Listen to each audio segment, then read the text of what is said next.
Le dialogue social a produit de nombreux fruits dans le monde du travail au Cameroun ces dernières années. Le ministre du Travail et de la Sécurité sociale, en présidant la 43e session du comité de concertation et de suivi du dialogue social, l'a rappelé le 12 novembre 2024 aux partenaires sociaux à l'occasion de cette réunion. Les problèmes se résolvent progressivement au regard de leur complexité et des différentes contingences qui les entourent.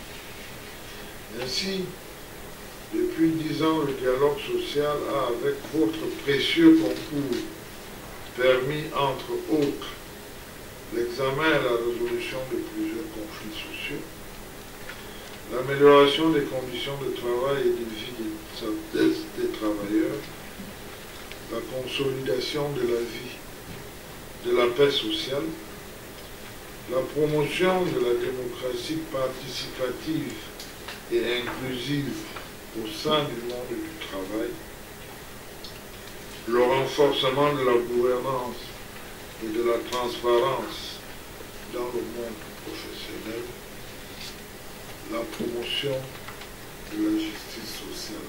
Le climat social a donc une température qui est assez bonne grâce aux vertus du dialogue social. Voilà pourquoi le patron du travail et de la sécurité sociale a tenu à féliciter ses partenaires pour leur action dans la mise en œuvre des résolutions issues du dialogue social dans les entreprises. Et pour le souci partagé de créer toutes les conditions favorables pour le bon fonctionnement, le bon accomplissement de nos missions, nous devons nous départir impérativement de certaines attitudes contre-productives que nous observons et que nous déplorons avec la plus grande fermeté.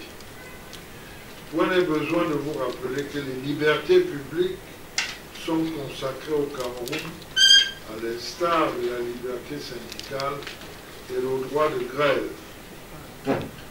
Celles-ci ne se conçoivent pas et ne s'exercent pas au mépris de la loi. Nous avons ainsi noté divers abus et initiatives malheureuses en marge de la législation que nous déplorons et que nous devons dénoncer, car nous sommes tous interpellés.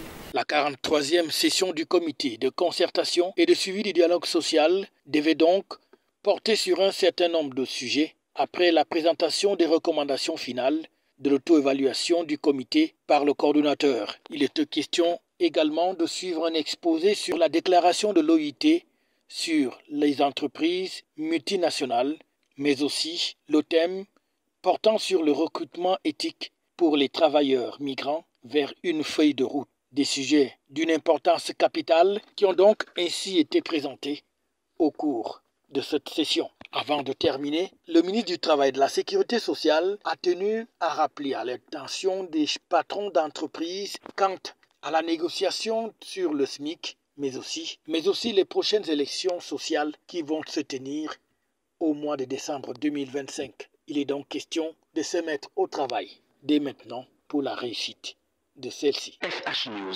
votre télévision.